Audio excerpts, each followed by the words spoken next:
Hello students, good morning to all of you. Students, आज के इस वीडियो में हम क्लास 10th के चैप्टर लाइफ प्रोसेस या जैव प्रक्रम के अंतर्गत स्टोमेटा या रंध्र क्या होते हैं, इनकी संरचना क्या होती है, इनका फंक्शन क्या होता है और ये किस प्रकार से खुलते हैं और बंद होते हैं, opening and closing mechanism of stomata की स्टडी करेंगे। तो स्टूडेंट्स, हम शुरू करते हैं आज का अपना वीडियो, जिसका मेन टॉपिक है स्टोमेटा। तो स्टूडेंट्स, सबसे पहले हम देखते हैं कि जो स्टोमेटा होता है या रंध्र होता है, स्टोमेटा, इसकी खोज किसने की थी? तो इसका आंसर है कि स्टोमेटा की खोज जोसेफ वेस्क ने की थी। अब क्वेश्चन आता है कि स्टोमेटा शब्द का वास्तव में क्या अर्थ होता है? तो इसका आंसर है स्टोमेटा शब्द का वास्तविक अर्थ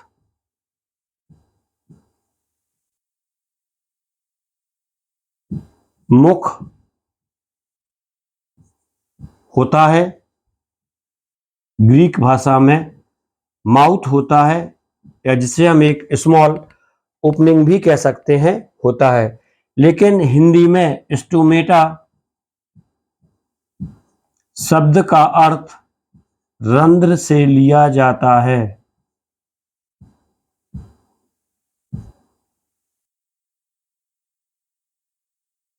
तो स्टूडेंट्स, ये स्टोमेटा का एक सिंपल सा इंट्रोडक्शन था, सिंपल परिचय था। अब क्वेश्चन आता है कि स्टोमेटा का मेन फंक्शन क्या होता है या कहाँ पाया जाता है? तो स्टूडेंट्स, जब भी हम किसी गार्डन में जाते हैं या बगीचे में जाते हैं तो हमें वहाँ पर ठंडक का अनुभव होता है। तो क्वेश्चन आता है कि वहाँ ठंडक का अनुभव क्यों होता है?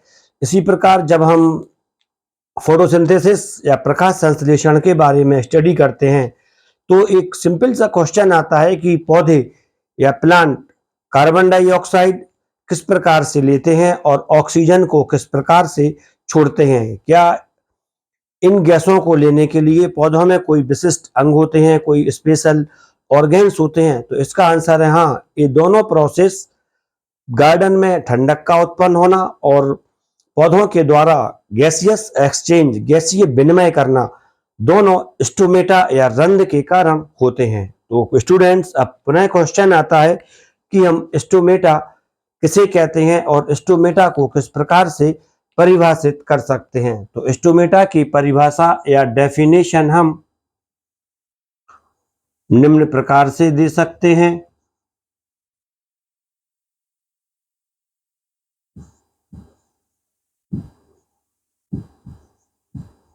स्टोमेटा पौधे की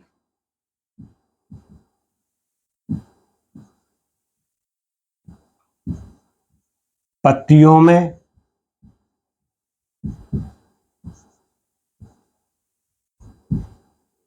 पौधे की पत्तियों पर या अन्य वायवीय भागों जो एरियल पार्ट्स, पत्तियों पर या अन्य वायवीय भागों जैसे स्टेम,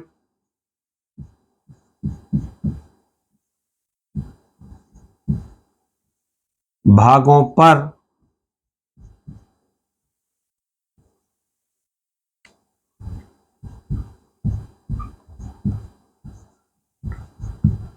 पाई जाने वाली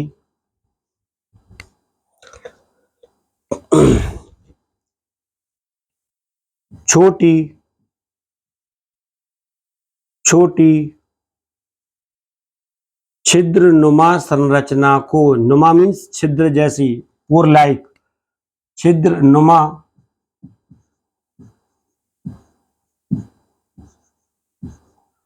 संरचना को स्टोमेटा या रंध्र कहते हैं। सिंपल वे में हम बोल सकते हैं कि पत्तियों या तनों पर पाई जाने वाली छिद्रयुक्त संरचना को स्टोमेटा कहते हैं। अब क्वेश्चन आता है कि स्टोमेटा पत्तियों पर कहाँ पाए जाते हैं, तो इसका आंसर है स्टोमेटा पत्तियों की ऊपरी सतह पर और निचली सतह पर दोनों पर पाए जाते हैं। और कोई भी ऐसी पत्ती जिसमें स्टोमेटा पत्ती की दोनों सतहों पर पाए जाते हैं उस पत्ती को आइसोबाइलेटरल लीफ या डॉर्सीवेंट्रल लीफ कहते हैं।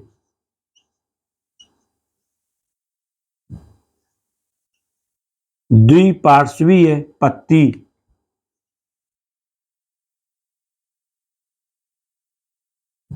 जिस पर स्टोमेटा ऊपरी व निचली दोनों सतहों पर होते हैं।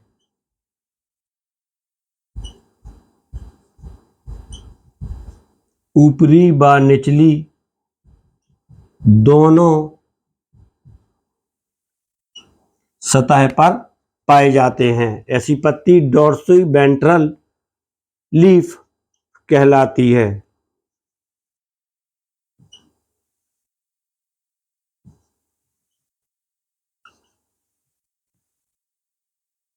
अब क्वेश्चन आता है, क्या स्टोमेटा मरुस्थलीय प्लांट्स वे पौधे जो रेगिस्तान में पाए जाते हैं मरुस्थलीय पौधे कहलाते हैं, इनमें भी स्टोमेटा होते हैं, क्योंकि स्टोमेटा के द्वारा मेनली दो प्रोसेस होते हैं। पहला बाष्पोत्सर्जन, जिसमें कि पानी को या वाटर वेपर को स्टोमेटा के द्वारा निकाला जाता है, और मरुस्थलीय पौधों में जल की कमी होती है। तो इसका आंसर है हाँ, स्टोमेटा मरुस्थलीय पौधों में भी पाए जाते हैं, रेगिस्तानी पौधों में भी पाए जाते हैं,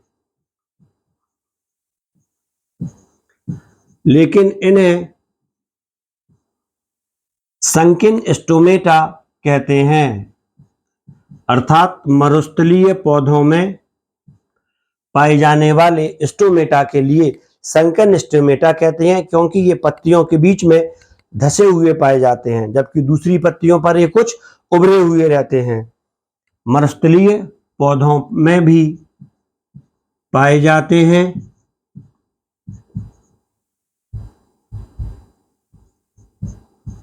जिन्हें संकिन स्टोमेटा कहते हैं।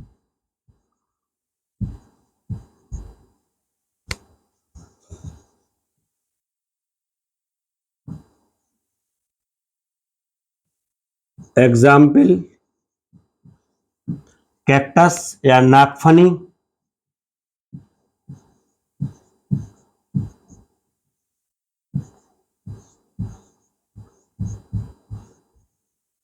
कैक्टस या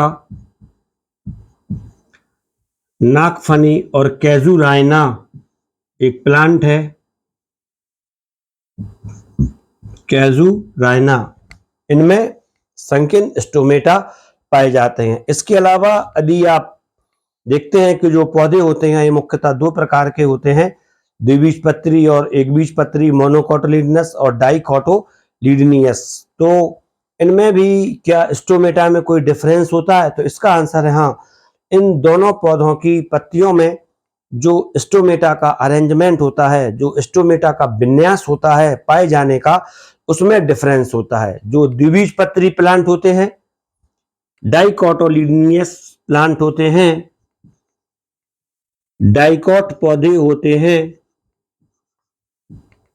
द्विबीजपत्री पौधों में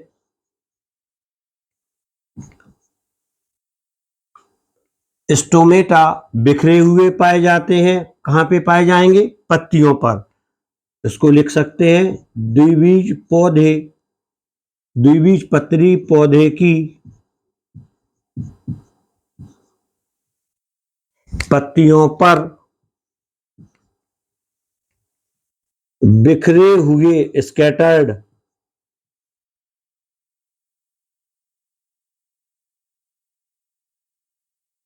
बिखरे हुए स्टोमेटा पाए जाते हैं।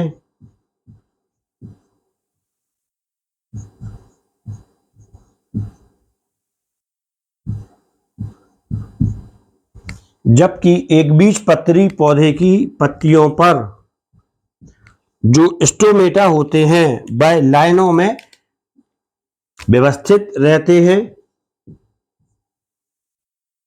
मोनोकोटिलिडियस प्लांट होते हैं। एक बीजपत्री मोनोकोट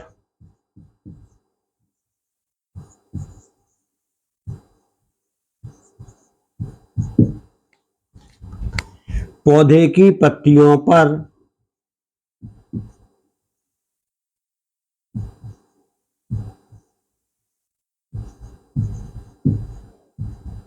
ये जो स्टोमेटा होते हैं एक लाइन में पाए जाते हैं। स्टोमेटा एक लाइन में पाए जाते हैं।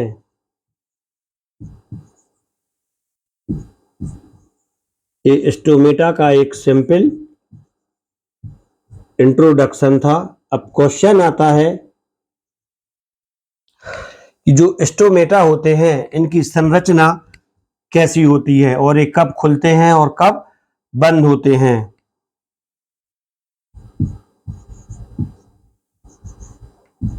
एक लाइन में पाए जाते हैं। इसे हम एक सिंपल रफ डायग्राम के द्वारा इस प्रकार से शो भी कर सकते हैं।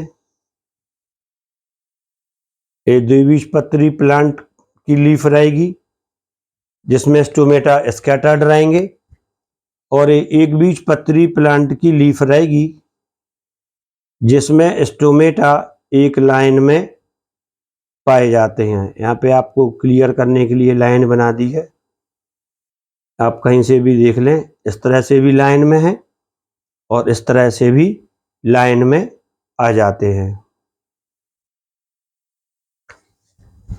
क्लियर हो जाता है। अब क्वेश्चन आता है कि जो स्टोमेटा होता है, स्टोमेटा की संरचना कैसी होती है। कई बार एक क्वेश्चन भी पूछा जाता है कि स्टोमेटा की संरचना एवं क्रिया विधि का वर्णन कीजिए। यदि आपसे क्वेश्चन आता है स्टोमेटा क्या होते हैं तब आप इसको लिख सकते हैं। और क्वेश्चन आता है कि जिस पत्ती की दोनों सतहों पर स्टोमेटा पाए जाते हैं उस पत्ती को क्या कहते हैं, तो उसका आंसर होता है डोर्सोवेंट्रल लीफ।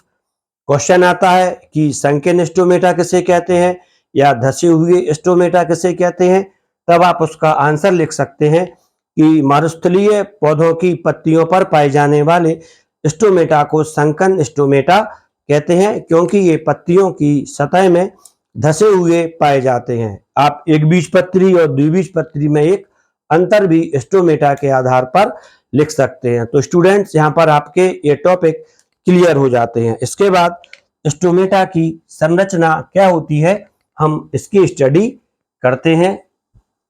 तो जो स्टोमेटा होता है ये तो क्लियर है कि ये पत्तियों की सतह पर पाया जाता है, स्टेम में भी पाया जाता है, कुछ एरियल पार्ट्स होते हैं प्लांट के इसमें पाया जाता है। तो अब हम देखते हैं स्टोमेटा की संरचना या structure of stomata. Structure of stomata या रंध्र की संरचना।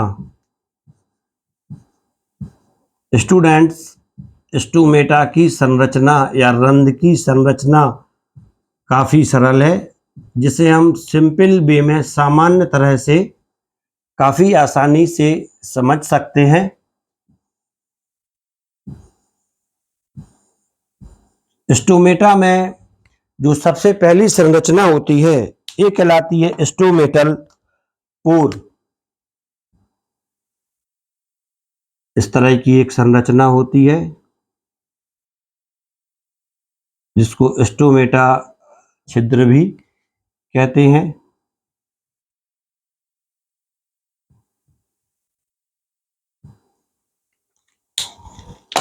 स्टोमेटा के बीच में स्टोमेटल पोर पाया जाता है।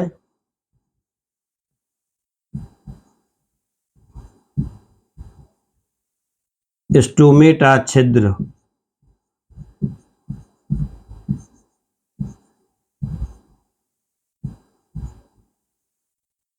इस छिद्र के दोनों ओर इस तरह से सेम के बीच के आकार की या किडनी के आकार की दो कोशिकाएं पाई जाती हैं। इन कोशिकाओं को गार्ड सेल, यही आपको लिखना है। स्टोमेटा के बीच में स्टोमेटल छिद्र या स्टोमेटल पोर होता है, जिसके दोनों ओर किडनी या सेम के बीज के आकार की गार्ड सेल या द्वार कोशिकाएं या रक्षक कोशिकाएं पाई जाती हैं। ये दो होती हैं, द्वार कोशिकाएं या रक्षक कोशिकाएं। ये जो कोशिकाएं होती हैं ये स्टोमेटल पोर को पूरी तरह से घेरी रहती हैं। और इसके अलावा जो ये द्वार कोशिकाएं होती हैं, इन द्वार कोशिकाओं में एक महत्वपूर्ण संरचना जिसे क्लोरोप्लास्ट कहते हैं वह भी पाई जाती है। ये जो बिंदु बनाए हैं ये है क्लोरोप्लास्ट। तो क्लियर है, स्टोमेटा की द्वार कोशिकाओं में हरित लवक या क्लोरोप्लास्ट पाया जाता है। क्लियर है, जब इसमें क्लोरोप्लास्ट पाया जाएगा तो उसमें प्रकाश संश्लेषण या फोटोसिंथेसिस की क्रिया भी होती है। और इस द्वार कोशिकाओं के चारों ओर सहायक कोशिकाएं पाई जाती हैं। आप इसको इस तरह से बना सकते हैं, इस तरह से इसको रफ डायग्राम बना दें, फिर इसको सिंपल वे में इस तरह से इसको ऐड कर दें, मिला दें।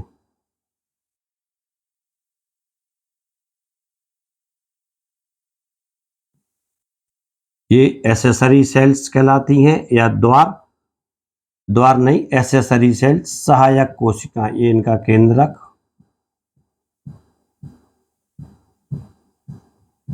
द्वार कोशिकाएं कौन सी कोशिकाओं से घिरी रहती हैं? तो इसका आंसर है सहायक कोशिकाओं से। आप उसको इस तरह से थोड़ा और बढ़ा भी सकते हैं, जिससे आपका जो डायग्राम है वह और भी कुछ क्लियर हो जाता है। ये कहलाती हैं सहायक कोशिकाएं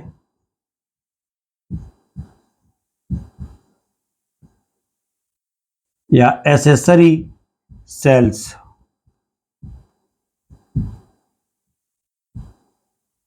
ये स्टोमेटा की सिंपल सी संरचना हो जाती है जो कि हमें बाहर से दिखाई देती है। इसको हम सिंपल वे में रिवाइज कर सकते हैं कि स्टोमेटा के बीच में स्टोमेटल पोर होता है, स्टोमेटा छिद्र होता है, स्टोमेटा छिद्र के दोनों ओर द्वार कोशिकाएं होती हैं या गार्ड सेल होती हैं। ये द्वार कोशिकाएं सेम के बीज के आकार की या किडनी के आकार की होती हैं या वृक्क के आकार की होती हैं। इन द्वार कोशिकाओं में हरित लवक या क्लोरोप्लास्ट पाया जाता है, जिससे स्पष्ट है कि इसमें द्वार कोशिकाओं में प्रकाश संश्लेषण होता है और ये द्वार कोशिकाएं सहायक कोशिकाओं से या एसेसरी सेल से घिरी रहती हैं। तो स्टूडेंट्स, ये आपके रिवीजन नोट्स बन जाते हैं, जिसके आधार पर आप अपना पूरा स्टेटमेंट लिख सकते हैं। सहायक कोशिकाओं से घिरी रहती हैं।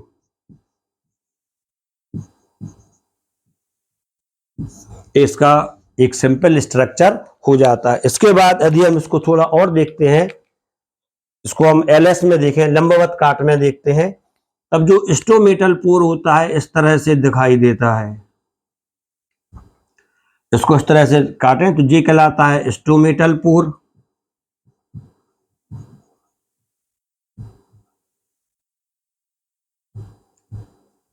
स्टोमेटल पोर एक स्टोमेटल कैविटी, स्टोमेटा गुहा में खुलता है।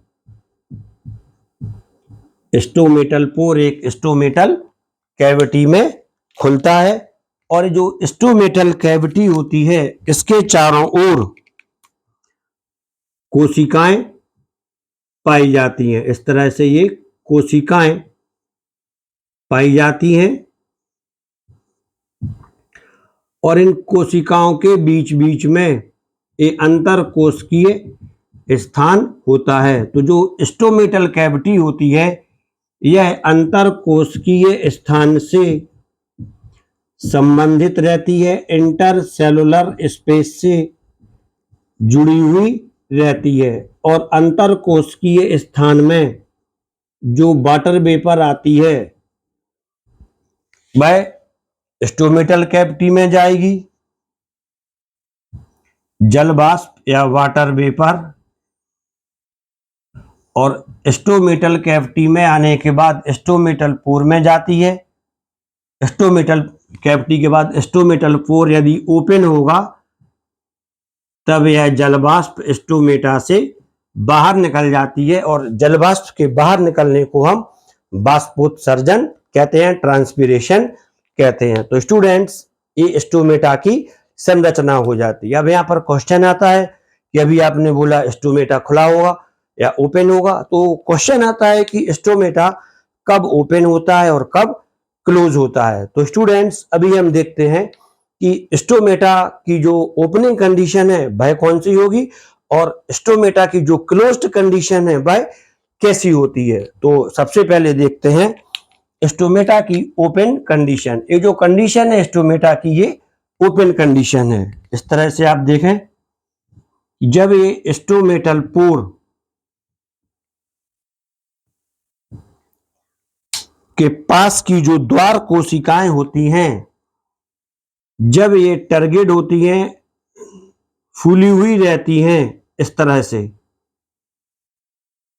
द्वार कोशिकाएं जब फूली हुई रहती हैं, स्फीत की अवस्था में होती हैं, टर्गेट की अवस्था में होती हैं,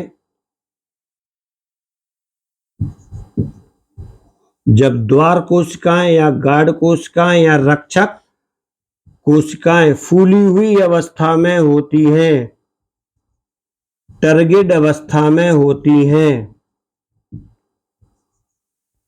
तब स्टोमेटा ओपन रहता है।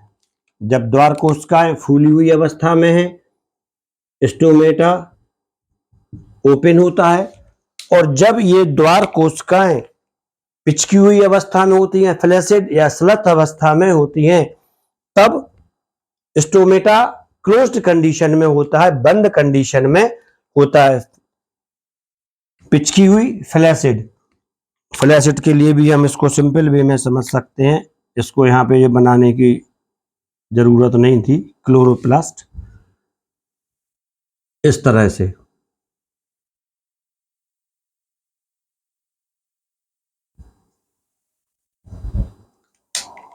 ये द्वार कोशिकाएं हैं, ये स्टोमेटल ओपनिंग,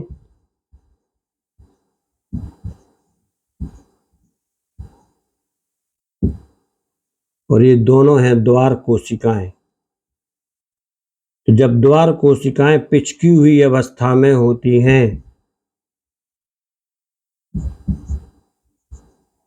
तब स्टोमेटा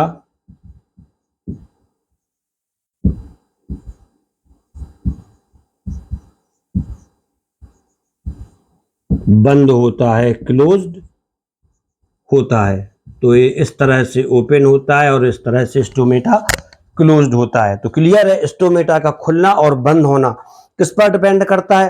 वेरी इजी, बिल्कुल सिंपल आंसर है, द्वार कोशिकाओं पर निर्भर करता है स्टोमेटा का खुलना और बंद होना। अब इसकी जो मैकेनिज्म है, क्रिया विधि है, हम इसकी स्टडी करते हैं कि स्टोमेटा कब खुलता है और कब बंद होता है। तो स्टूडेंट्स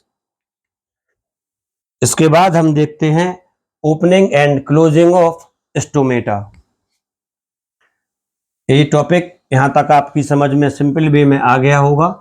यदि क्वेश्चन आता है कि स्टोमेटा की संरचना का सचित्र वर्णन कीजिए, तब आप इसे सिंपल वे में लिख सकते हैं। यदि आपसे पूछा जाता है कि स्टोमेटा के दोनों ओर पाई जाने वाली किडनी शेप्ड कोशिकाओं को या वृक्क के आकार की कोशिकाओं को क्या कहते हैं, तो आपका आंसर होना चाहिए द्वार कोशिकाएं।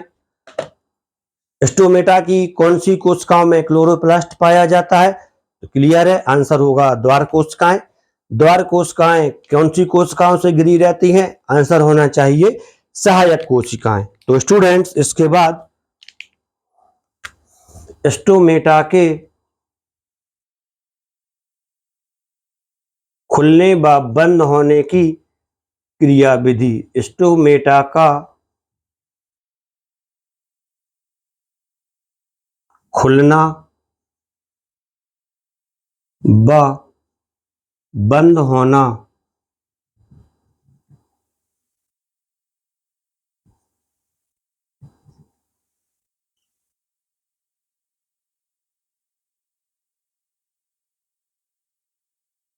स्टूडेंट्स, आपको थोड़ा कॉन्सेप्ट क्लियर होना चाहिए परासरण वगैरह, तो इस तरह कॉन्सेप्ट क्लियर करने के लिए आप पहले के वीडियो देख सकते हैं। परासरण क्या होता है, ऑस्मोसिस क्या है, विसरण क्या है, डिफ्यूजन क्या है, जिससे आपको यहाँ पे और ज़्यादा हेल्प मिलती है।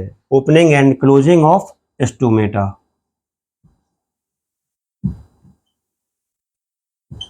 Opening and closing of stomata. Students, इसे हम सिंपल डायग्रामेटिक मेथड के द्वारा समझ सकते हैं। तो अभी मैंने जो डायग्राम बनाया था उसको मिटाना नहीं चाहिए था। हम जानते हैं कि जो स्टोमेटा होता है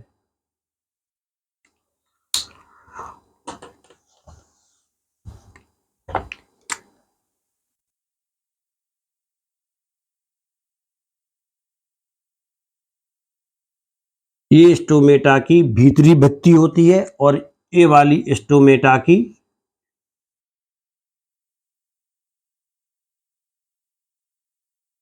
इस तरह से उसको बना दिया, ये इसकी भीतरी भित्ति होती है। ये द्वार कोशिकाएं हैं, ये बीच में स्टोमेटल पोर रहेगा,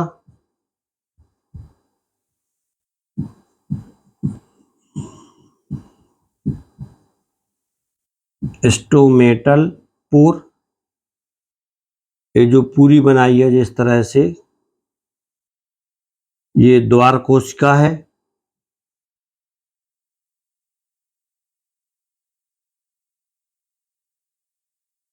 या गार्ड सेल है या द्वार कोशिका।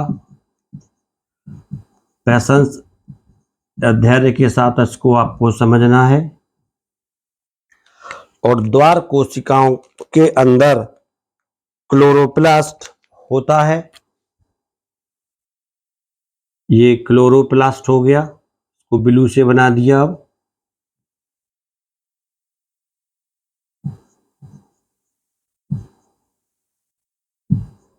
ये चीज आप पढ़ चुके हैं। और इसके चारों ओर सहायक कोशिकाएं होती हैं, इस तरह से इसको हाफ में बना दिया है। इसके चारों ओर ये सहायक कोशिकाएं होती हैं। स्टूडेंट्स, रात के समय स्टोमेटा बंद होता है।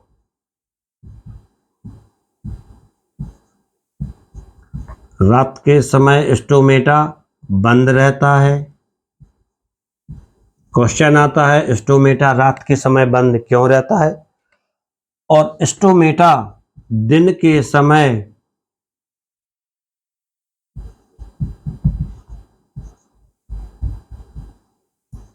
खुला रहता है। स्टोमेटा दिन के समय खुला रहता है। तो इस क्वेश्चन का आंसर होता है कि स्टोमेटा की जो द्वार कोशिकाएं होती हैं, इनमें पाए जाने वाले क्लोरोप्लास्ट के कारण द्वार कोशिकाओं में प्रकाश संश्लेषण की क्रिया होती है। अतः स्टोमेटा दिन में खुला रहता है और रात के समय चूंकि सनलाइट नहीं रहती है तो प्रकाश संश्लेषण की क्रिया नहीं हो पाती है, अतः स्टोमेटा बंद हो जाता है। यदि क्वेश्चन आता है दिन के समय क्यों खुला है और रात के समय स्टोमेटा क्यों बंद हो जाता है, तब ये सिंपल और सॉलिड आंसर हो जाता है। दिन के समय खुला रहता है, प्रकाश संश्लेषण होता है इसलिए। अब क्वेश्चन आता है कि स्टोमेटा दिन के समय कैसे खुल जाता है। क्या स्टोमेटा के अंदर कोई वाच होती है जिससे उसे पता चल जाता है कि अब दिन हो गया, अब हमें खुलना है, और अब रात हुई है तो हमें बंद होना है। तो स्टोमेटा दिन के समय कैसे खुलता है?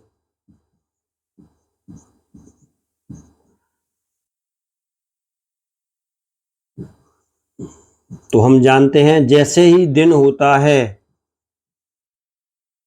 दिन होते ही सूर्य का प्रकाश स्टोमेटा पर पड़ता है, तो स्टोमेटा की गार्ड सेल में उपस्थित दिन के समय सनलाइट, सूर्य का प्रकाश, ये पड़ती है स्टोमेटा की गार्ड सेल पर।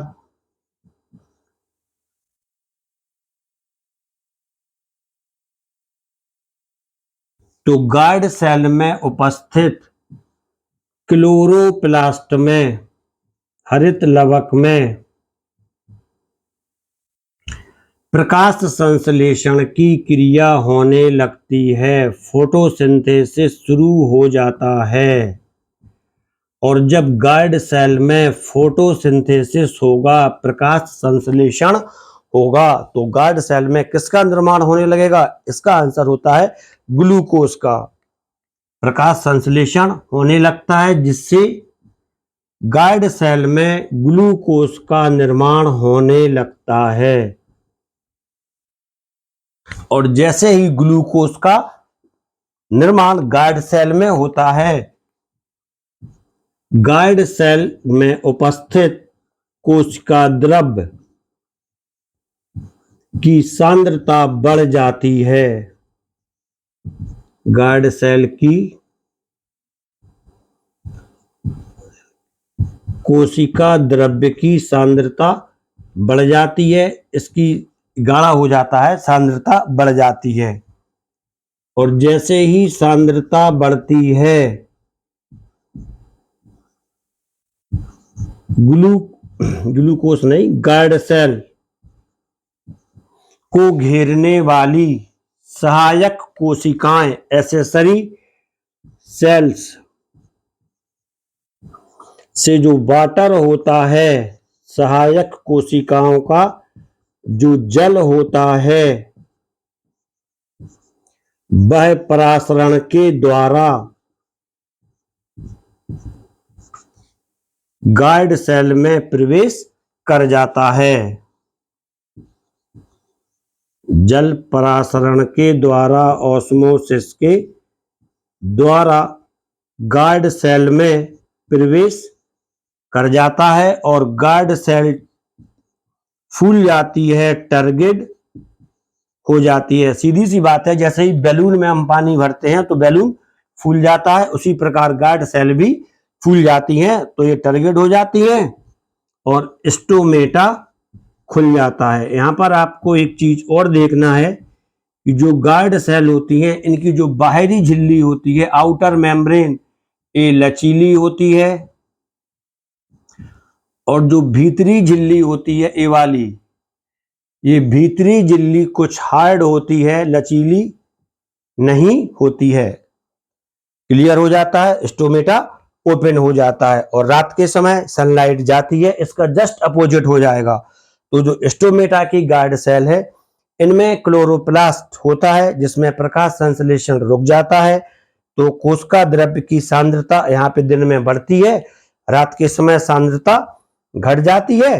तो क्या होगा, जो द्वार कोशिकाओं का जल होता है वह वापस सहायक कोशिकाओं में चला जाता है, तो जिससे एक कोशिकाएं, द्वार कोशिकाएं जो पहले फूल गई थी, टर्गिड हुई थी, अब वो द्वार कोशिकाएं पिचक जाती हैं, फ्लैसिड हो जाती हैं, सलत हो जाती हैं और स्टोमेटा बंद हो जाता है। तो स्टूडेंट्स, अभी आपने स्टोमेटा की संरचना, स्टोमेटा का खुलना और बंद होना, ये सारी चीजें समझ लेंगे। अब क्वेश्चन आता है कि स्टोमेटा का फंक्शन क्या है, स्टोमेटा का कार्य क्या है। तो स्टूडेंट्स, मैंने आपसे सबसे पहले पूछा था कि जब हम गार्डन में जाते हैं तो हमें ठंडक लगती है। क्यों लगती है? क्योंकि जो स्टोमेटा होता है, रंध्र होता है, उससे वाटर वेपर का उत्सर्जन होता है, वाटर वेपर बाहर निकलती है और प्लांट से वाटर वेपर के बाहर निकलने को, जल वाष्प के बाहर निकलने को बाष्पोत्सर्जन कहते हैं। और इसी वाष्प के कारण हमें ठंडक का अनुभव होता है। और इसका जो दूसरा मेन फंक्शन होता है वह होता है, यह स्टोमेटा फोटोसिंथेसिस में गैसियस एक्सचेंज करता है, गैसीय विनिमय करता है, कार्बन डाइऑक्साइड ले लेता है, ऑक्सीजन छोड़ देता है। तो ये स्टोमेटा के फंक्शन हो जाते हैं। तो स्टूडेंट्स, यहां तक आपका पूरा कॉन्सेप्ट क्लियर हो जाता है। आप इस वीडियो के लिए लाइक करें और इस वीडियो को दबाकर शेयर करें, जिससे कि आपके जो कलीग्स हैं उन्हें भी इसका लाभ मिल सके। चैनल के लिए भी सब्सक्राइब कर लें, जिससे आप लगातार मेरे साथ जुड़े रहें, आपका कोई भी टॉपिक मिस ना हो पाए। Thank you.